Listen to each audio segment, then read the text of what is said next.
Hey, beautiful people.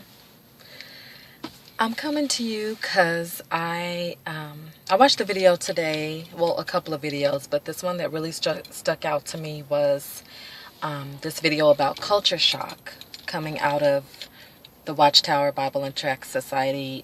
This gentleman was a Bethelite, and he was just talking about culture shock and just how the little things, when he came out just made him so excited. He talked about, and I'll put his link under my video, but he talked about having a bag of Fritos chips, or Cheetos, I think, for the first time, and just how excited and happy he was about that. He talked about waking up in the morning to go to morning worship, but he realized that he wasn't at Bethelite anymore, so he laid back down just to have that peace and quiet, and he actually got to sleep in for the first time. He talked about having access to stores and being at a job, having a job and getting paid to work, and just the culture shock of it all,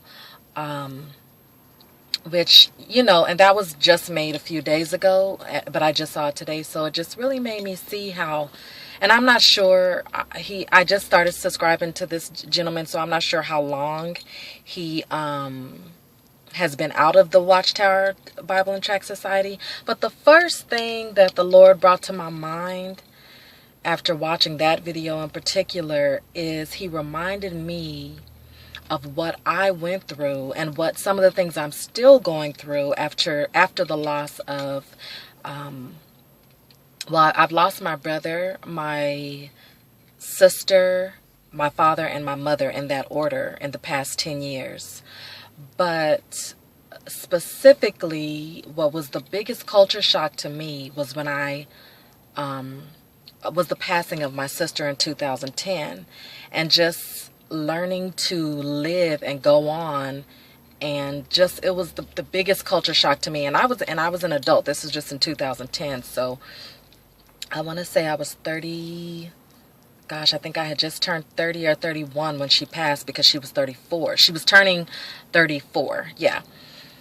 But yes, so that was just the biggest culture shock. Who was I going to call when I just wanted to talk? When I had plans to do anything, my sister was always there to help me watch my child, cry with me. We spent the holidays together because, like I said, when we became adults, we both made a conscious decision. Jehovah's Witnesses, that is not what we want to do. Although our mother was a regular pioneer at the time, which when I first moved to California, it was my son was born in 98. So it was, at the end of 98 when I first moved here, and now it's 2015. But when me and my sister connected again, at that time, her daughter was 3 years old. My son was 2 months old. But we made a conscious decision. This is not what we want to do. We do not want to do this. And we kind of hid it from our parents for a while. Although we lived apart from them, we didn't really announce that to them or anything. They just kind of slowly saw. We didn't want to go to the meetings with them. We didn't want to do any of these things. And my sister went through all of that with me. And she became almost like an adoptive mother to me, to where she helped me, because I was only 19 at the time when I first moved here with this little baby. But she helped me learn how to cook meals that we didn't grow up with. For instance, I don't know how it was in your home, but growing up as Jehovah's Witness, there was just things that my mom just didn't cook. We were so busy in the ministry and going to the Kingdom Hall and field service and Bible study, that, and it was 6 of us in the house, that my mother, a lot of things that she made for us was like, big pots of spaghetti, fried chicken. Those were like very famous meals in our house. So to cook something outside of that, and I love to cook now. My sister taught me those things. She taught me how to walk like a woman. She taught me to love wearing high heels. Just small little things that maybe the average person that grew up learning to love, like a worldly person. My sister taught me those things because my mother didn't teach me some of those things. Now, don't get me wrong, I love my mother, and she tried her best with what she had and what she was given, because she was very the organization infiltrated her, and I definitely understood that more and more as I got older. But my sister was like my matriarch, and so to go a day, I remember just the first few months, and I still have a hard time every now and then depending on what event comes up or holiday, but those first few months were so hard for me, just to see something funny or to want to see a movie that I know just me and my sister she would get the joke, or I would say something I know only she would get it, that inside connection. I had no one that would understand that. No one. So, and to have to explain that to someone, especially to have to explain that to someone that had never been through that, to never have lost not just a sibling, but your best friend, it was like trying to explain why the sky was blue, or, trying to explain the number 9. I mean, it was just, it was null and void. And I would get so irritated because nobody really understood how much of a big, huge shock it was for me. And let alone her daughter. Of course, at that time, her daughter was, I believe, 12 or 13. But just to wake up and not have your mother there. So I say that to say I've had many losses in my life, but a loss is a loss. Now, there's dynamics of how you deal with a certain loss in your life, but when you lose something that you've become spiritually, emotionally, physically, mentally attached to,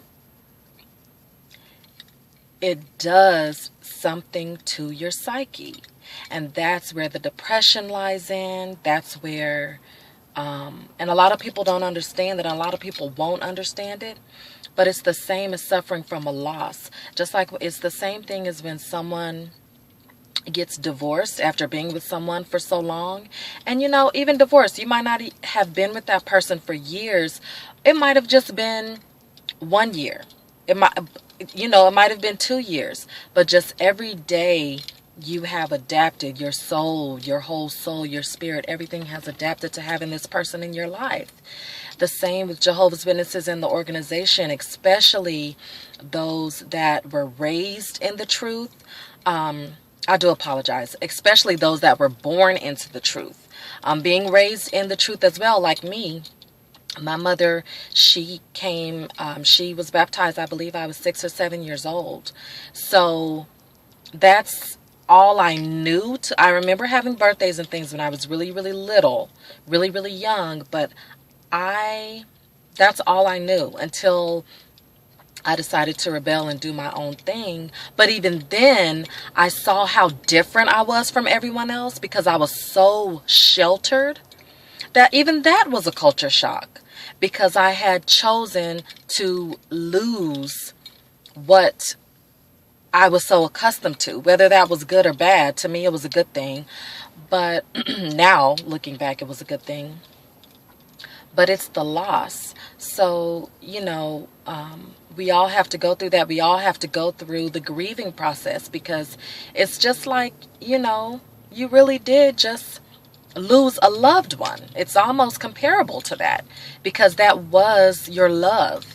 And because you had so much compassion and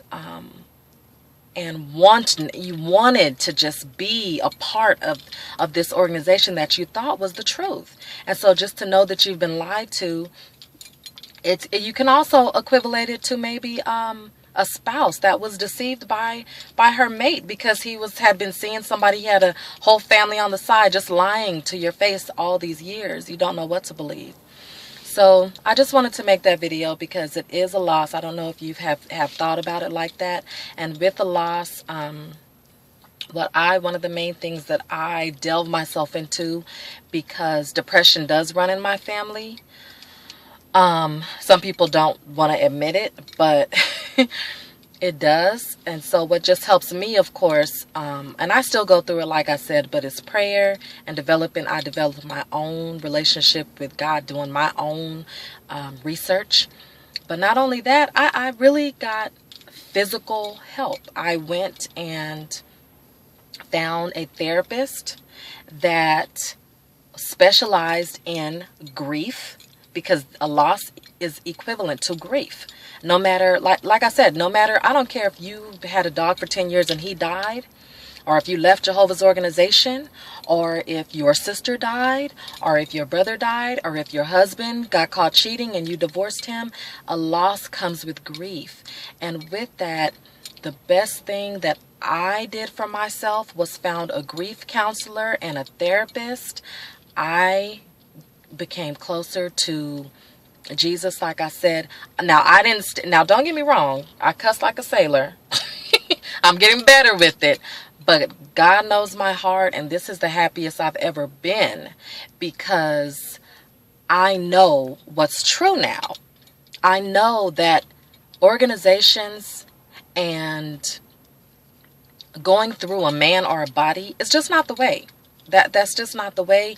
And ultimately, because that is a man, he's going to deceive you, because we all fall short. That's the thing. So, and everyone deals with it in their own way. That's just how I coped with it. With my loss of losing my sister. And then after that, I lost my father and my mother, which I dealt with a little better, but it was still painful. The grieving process, it never ends, but you learn how to cope with it better, how to function with it better, how to live in society more normal. I'm not going to say normal, because it will never be that way, but you'll learn how to cope and live in society. You'll be more adaptable. So with love and peace, I hope this helps someone out there. That's the reason why I post my videos, and I'll see you guys next time.